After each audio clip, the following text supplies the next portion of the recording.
नमस्कार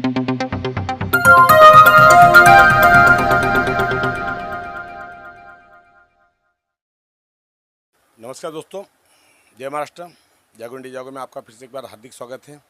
तो दोस्तों, आज हम बात करेंगे इस सारे में अधिकारियों द्वारा चल रही लापरवाहियों के विषय में कि अधिकारी कैसे लापरवाही करते हैं, क्या लोगों के प्रति उनके जो जवाबदारी जो कर्तव्य है वो निभाते हैं या नहीं निभाते, इन विषय पे हम बात करते हैं। वैसे तो एसआरए के अंदर जो सिक्योरिटी गार्ड है वहाँ से लेके क्लर्क से लेके प्यून से लेके हर आदमी वहाँ कलेक्टर ही है। उनके रुआब ऐसे बात करने के तरीके ऐसे है कि वो समझो वो पब्लिक को कुछ समझते ही नहीं है। उन्हें ऐसा लगता है कि हम उनके पर्सनल घर में कोई घुस गया है, इस हिसाब से ट्रीट करते हैं। जानवरों की तरह ट्रीट किया जाता है। तो ये चीज़ यहाँ पे देखा गया है और आप सभी को पता है। लेकिन हम क्या करते हैं, अधिकारियों के पास कंप्लेंट फाइल करते हैं और रिमाइंडर्स मारते हैं, मिलने जाते हैं, लेकिन कोई फ़ायदा नहीं। यहाँ पे जो पब्लिक को मिलने का समय दिया है 2 से 5, उस समय पे या तो अधिकारी सर्वे पे गए हैं या तो अधिकारी खाना खाने गए। खाना खा के आए तो कहते हैं भैया रुको, मेरे को ज़रा अर्जेंट मीटिंग में जाना है। मीटिंग में चले गए, 5 बज गए। ये जो समस्याएं प्रतिदिन की रोज की समस्याएं सबके लिए हैं। यहाँ पे प्रॉब्लम ये हो रहा है कि जो व्यक्ति पीड़ित है वो अपनी समस्या के लिए बात किससे करे। यहाँ पे सिटीजन चार्टर नाम का कोई भी डिपार्टमेंट में सब जो सिस्टम रखा ही नहीं गया है। जब सीओ सारे ने 2 से 5 का समय रखा है तो ये जो नेता हैं, एमपी हो, एमएलए हो, नगर सेवक हो, जो भी XYZ हो, उनको मिलने का समय 2 से 5 के बाद क्यों देते हैं? ये क्यों मीटिंग रखते हैं? इनकी जो मीटिंग्स होती है वो सुबह क्यों नहीं करते हैं? 2 से 5 में ही क्यों रखते हैं? कारण ये है कि हमारे सीओ साहब तो कभी कभी 12 बजे तो आते ही हैं। हमारे बहुत सारे अधिकारी भी दोपहर को लेट ही आते हैं। ये तकलीफ, इसकी वजह से जो पीड़ित व्यक्ति है उसको और भी तकलीफ चालू होती है। अधिकारी के केबिन के बाहर खड़े रहिए, लेकिन वो आराम से अंदर बैठे हैं, हम देख नहीं पा रहे। और बहुत सारे अधिकारियों को तो केबिन पे बीच में कांच भी नहीं लगाया है और बहुत सारे अधिकारियों ने कांच को ढक के रखा हुआ है ताकि बाहरी आदमी देखे नहीं मैं क्या कर रहा हूँ। तो इस तरह की जो सिस्टम्स चालू हैं इन कार्यालयों में, सरकारी कार्यालयों में, वो एकदम टोटल गलत है। अब इनको सुधारने के लिए क्या करना चाहिए, क्या इसका आप सुझाव देंगे? इनको सुधारने के लिए क्या करना चाहिए, इसका सुझाव देंगे? अभी हमारे मैटर में हमारे कुछ लोग हैं, उनका सेक्रेटरी एसआरए में पात्रता हुई थी। अब एआर डिपार्टमेंट से इनको भेज दिया गया डिप्टी कलेक्टर एसआरए में कि भैया इनकी पात्रता क्या है उसका खुलासा करके हमें दिया जाए। 2 महीने हो गए, यहाँ अलॉटमेंट की प्रक्रिया चालू है, बिल्डर ओसी लेने के लिए तैयार है। ये तो अच्छा हुआ वर्षाताई गायकवाड़ का कि जो मैटर रुक गया, नहीं तो 2 दिन में ओसी भी बिल दे देते थे। ये अधिकारी गांधी जी पहुँचे तो ये रुकते ही नहीं है। फिर इनके फांसी दे दो, उनको कोई फर्क नहीं पड़ता, क्योंकि उनको पता है कि हमारे पर कार्रवाई करेगा कौन, हमारे पर कार्रवाई करेगा कौन। इनके दिमाग से डर हट चुका है कानून का। हर जगह भ्रष्टाचार ही भ्रष्टाचार चल रहा है। अब यहाँ पे 2 महीने से प्रलंबित कर, उनको ये समझ में नहीं आ रहा है भैया यहाँ पे भाड़े का मैटर लिख के दिया है कि इनके भाड़े प्रलंबित है, इनका खुलासा कीजिए। तो मतलब भाड़ा प्रलंबित है, 6-6 साल के भाड़े बाकी लोगों के। तो ये डिपार्टमेंट का पहला कर्तव्य होता है कि भाड़े के मैटर मानवता के नाम पे इनको तुरंत भेजना चाहिए कि भैया पात्र का मैटर है, भाड़े नहीं मिलेंगे इनको। वो वहाँ पे 2 महीने से बैठे हैं, 2 महीने से बैठे हैं। अभी वो मैटर तिड़के से गया वैशाली लंबाते के पास।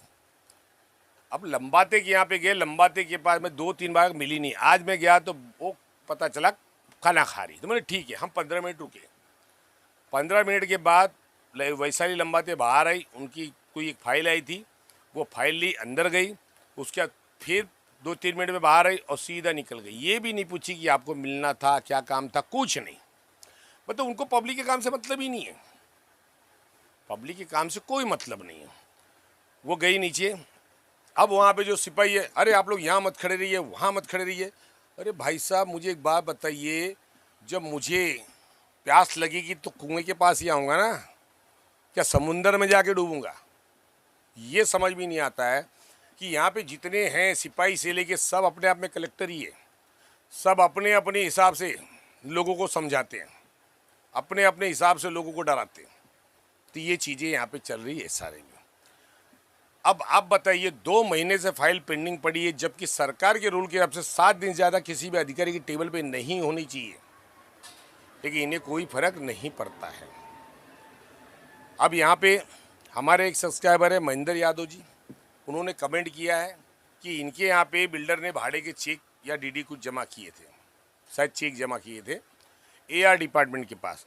एआर डिपार्टमेंट में उस चेक को अकाउंट डिपार्टमेंट भेजा ही नहीं, और 4 में से यहीं पेंडिंग का उसका ड्यू डेट खत्म हो गया, लोगों तक भाड़े नहीं पहुँच पा रहे।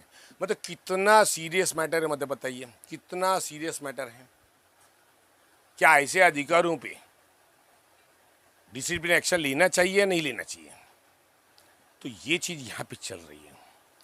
अब हमारी एक सब्सक्राइबर है, उन्होंने हमें फ़ोन किया कि सर मैं यहाँ पे डिपार्टमेंट में आई हूँ, जो 1/1/2011 का जो अभी खरीदी बिक्री का जीआर निकला है उसके आधार पे, तो डिपार्टमेंट कहता है कि हम अभी नहीं लेंगे, हमारे पास कोई यादी नहीं आई है, जब यादी आएगी तो सबमिट करना। बोला मैडम आप उनकी मत सुनिए, आप नीचे आइए, काउंटर जो है डिस्पैच का उसमें आप सबमिट कर दीजिए, और अगर वहाँ पे नहीं लेते हैं तो आप तुरंत जाइए पीआरओ को मिले कि भैया ये क्यों नहीं ले रहे, यहाँ पे तो सरकार ने जीआर में बोला है कि 90 डेज़ के अंदर सबमिट करना है। तो कब लेंगे ये बताइए? आपने बोर्ड लगाया बाहर, आप पहले बोर्ड लगाइए, हम फोटो मार ले ताकि हम सरकार को दिखा सके कि हमें बताया गया था कि जब हम जाहिर करेंगे तब सबमिट करो। नहीं तो इसमें क्या हो रहा है कि ये जो नेता और ये सीईओ सारे, ये गांधी जी के कारण अपने जितने लोग हैं उनकी यादी बना के भेज देंगे, उनकी पात्रता करा लेंगे, आपको कहेंगे कि 90 दिन में आपने कोई एप्लीकेशन दिया नहीं तो हम आपकी सुने क्यों। तो ये पूरी पॉलिसी है, ये जो जीआर निकला है सिर्फ अपने उनके लोगों को ही कवरेज करना है उनको, बाकी लोगों के पब्लिक के बारे में नहीं सोच रहे। जिस हिसाब से जीआर निकाला गया उस हिसाब से उसमें दिख रहा है कि ये आम आदमी के लिए नहीं है, लेकिन आप लोगों को क्या करना है, आप सबमिट कर दीजिए। वो यादी में नाम आए चाहे नहीं आए, कि आपकी स्कीम का नाम आए चाहे नहीं है, लेकिन आपको लड़ने का अधिकार बनता है कि उसमें एक चीज़ जीआर में और लिखा है कि 2011 के पहले जो एनेक्शंस बने और वो प्रोजेक्ट रुके पड़े हैं तो वो मान्य किए जाएंगे, तो आपको हाई कोर्ट तक, सुप्रीम कोर्ट तक लड़ने का चांस मिलेगा कि जीआर ने जो नियम दे उस नियम के अधीन में हम आते हैं और हमारी यहाँ पे नाम ट्रांसफ़र होने चाहिए। तो ये चीज़ एक सुझाव है आपके लिए, वो आप करिए। दूसरा, जो भी व्यक्ति कंप्लेंट करता है रिप्लाई नहीं, तो दोस्तों आपको भी थोड़ा सा कदम आगे बढ़ाना पड़ेगा। आप इनको रिमाइंडर मारिए, उसके बाद नहीं सुनते तो हायर अथॉरिटी के सामने इनके डिसिप्लिन एक्शन के लिए कंप्लेंट डालिए, तब भी नहीं सुनते तो आप सीधा इनको AGRC में अपील फाइल कीजिए। वहाँ अपील वगैरह एडवोकेट वगैरह मत कीजिए, खुद ही फाइल कीजिए। फाइल करने के बाद, फाइल करने थोड़ा सा कॉस्टली होगा, आपको 1000 रुपया खर्चा आएगा, 1000-1500, लेकिन आपको ये चीज़ अगर आप लोगों ने करना शुरू कर दिया ना, तो ये AGRC में इतने केसेस डाल के खड़ी कर दीजिए ना कि AGRC पागल हो जाए। वो ये बोले कि भैया ये बताइए इतने केसेस क्यों आ रही है, क्या कारण है, डिपार्टमेंट कार्रवाई क्यों नहीं करता है। कोई न कोई नया कानून फिर बनेगा। जब ये कुछ भी चाल चल रहे हैं तो आपको भी चाल चलना है। इसका सोल्यूशन मैंने बताया, हम तो यही काम करते हैं। कुछ नहीं हुआ, सीधा AGRC में डाल दिया, भैया चलिए अब आने दो, अपील देखते हैं। तो ये चीज़ को समझिए, इस चीज़ को जब तक समझेंगे नहीं, इनके सर पे बोझा नहीं डालेंगे, तब तक ये सुधरेंगे नहीं। तो दोस्तों मैं ज़्यादा बोलूँगा नहीं, क्योंकि मेरी आवाज़ बैठी हुई है। वीडियोस हम शॉर्ट में बनाएंगे, और शायद हो सकता है